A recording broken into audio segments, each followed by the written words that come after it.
Now it's my pleasure to introduce Francesc Moreno. Francesc Moreno is Associate Researcher at the Institute of the Robotic Informatic Industrial.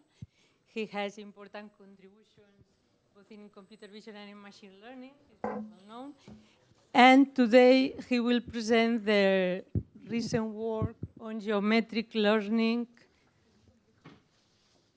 deep learning for perceiving and modeling, who received the Best Paper Award, Honorable Mention Award at the last ECCB 2018. Thank you very much. Okay. Actually, this paper is just a part of the presentation. So today I'm going to talk about the work that we've been doing the last couple of years on perceiving and modeling humans using geometric learning.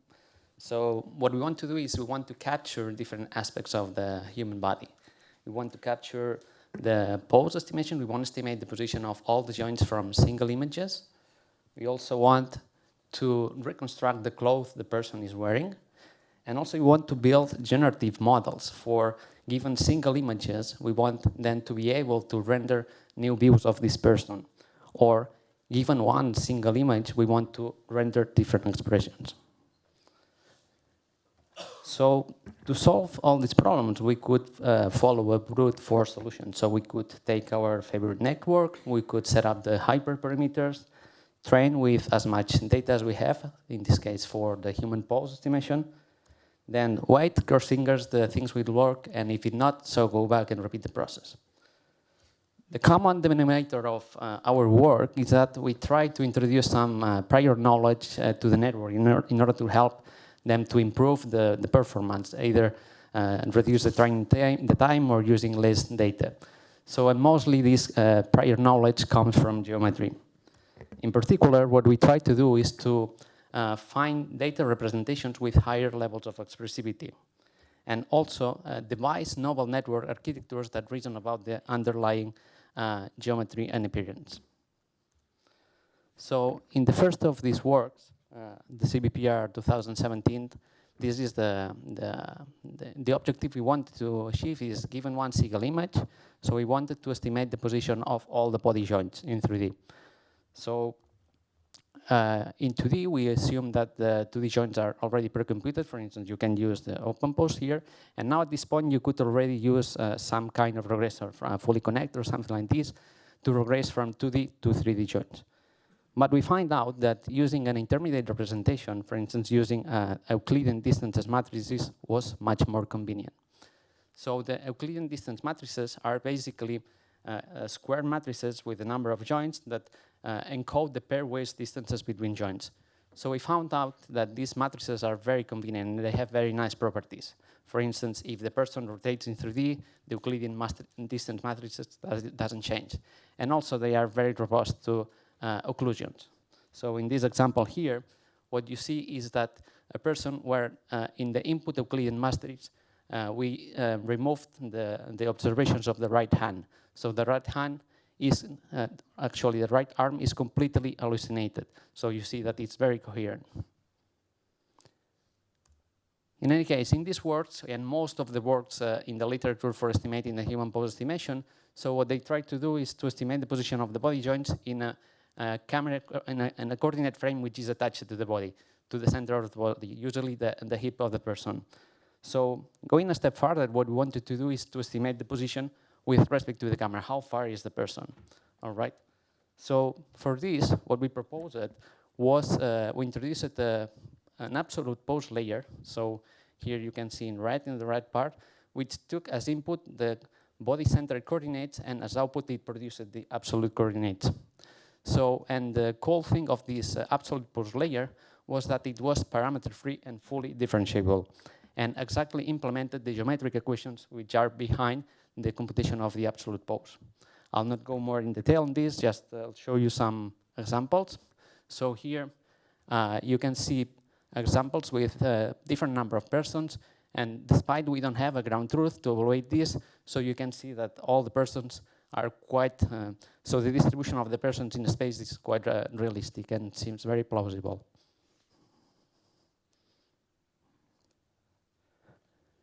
All right, let's move to the next paper. So here, that's CVPR this year.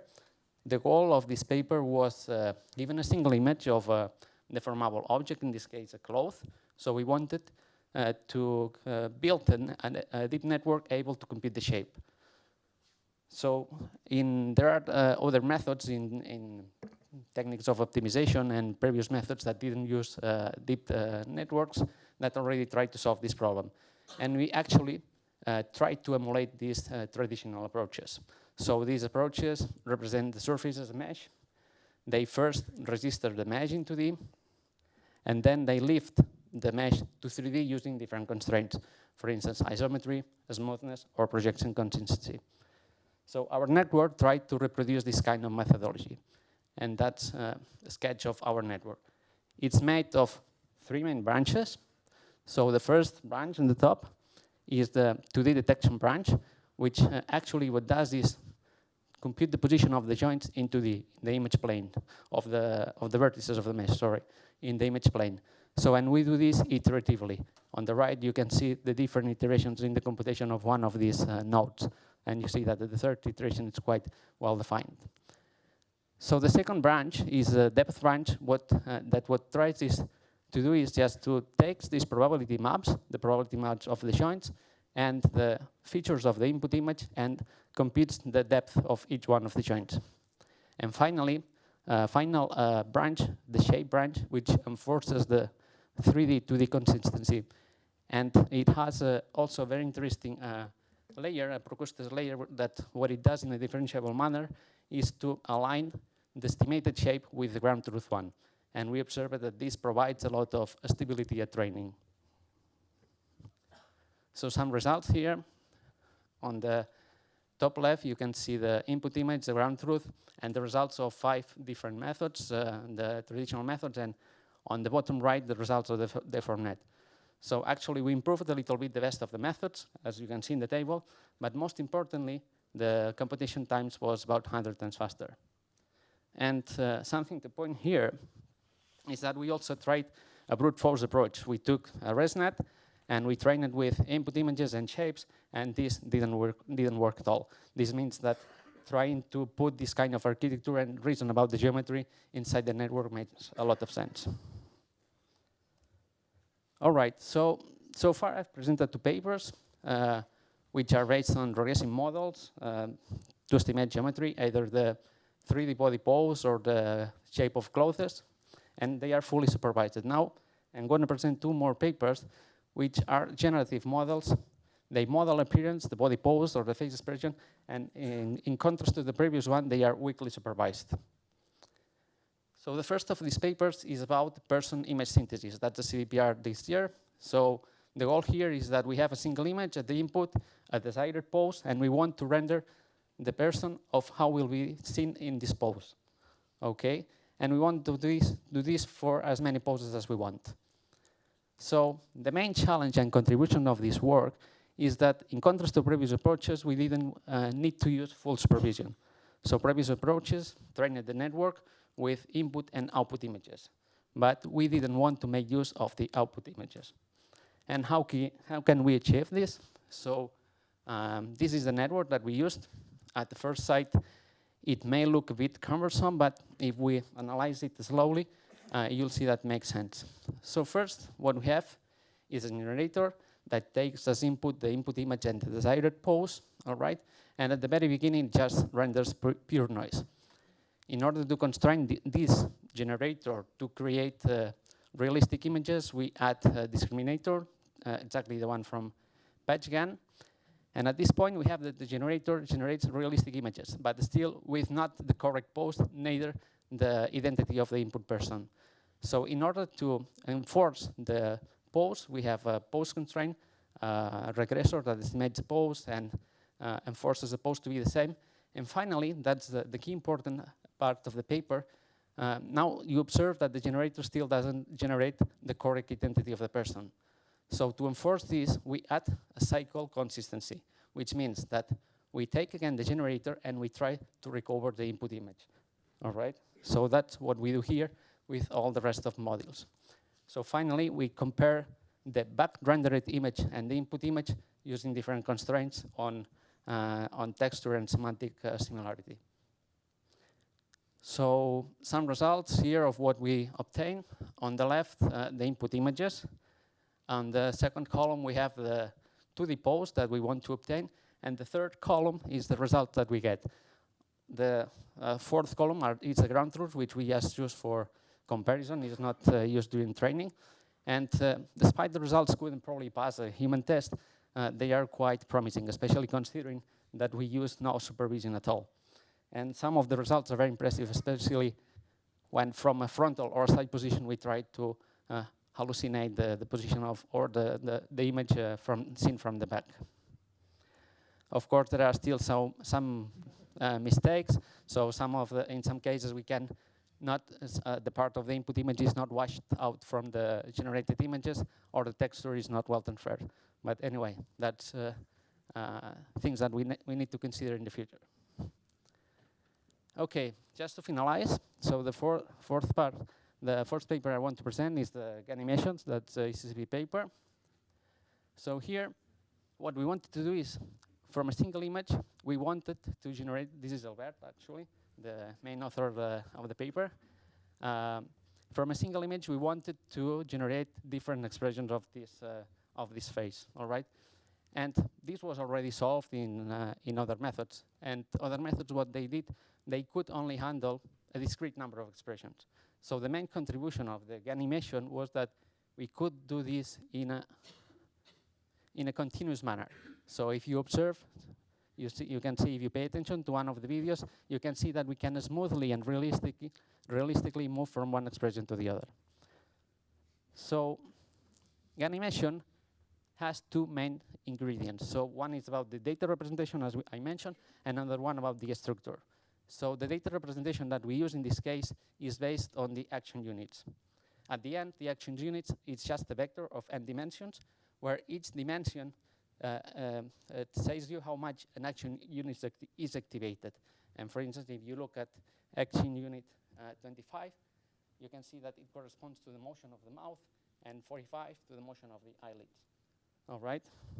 So the second component was about the structure of the network, that here we use a self-learned phase attention model, which basically the idea here is that if we want to render from a neutral face like the one on the left, we want to render kind of a smiley face on the right, we don't need to make the network to generate all the pixels. Yeah, 2 minutes. So just some important pixels in the image. So we split the generation into a generation of mask and a gradient of texture. So that's the network test. Again, we don't use full supervision. That's a network train that it has a very similar architecture as the previous one. All right, so we have a generator, photorealism, expression constraint, and again, the cycle consistency loss. So just go quickly on the results. So that's some results from one single image, so we can smoothly change the expressions, even for non-human faces, like in the right. And especially this one is very interesting because the use of the mask helps us to handle quite challenging backgrounds, all right? So quick summary. So we have presented different strategies for improving the performance of the networks to capture human geometry and appearance. So we have exploited rich data representations based on EDMs or action units, and I have presented 4 different networks. 2 based on geometry regression, 2 on appearance generation, and most importantly, the last 2 ones can be trained in a weakly supervised manner. And just to thank all my co-authors, especially Albert, which did an amazing work in most of the papers. Thank you.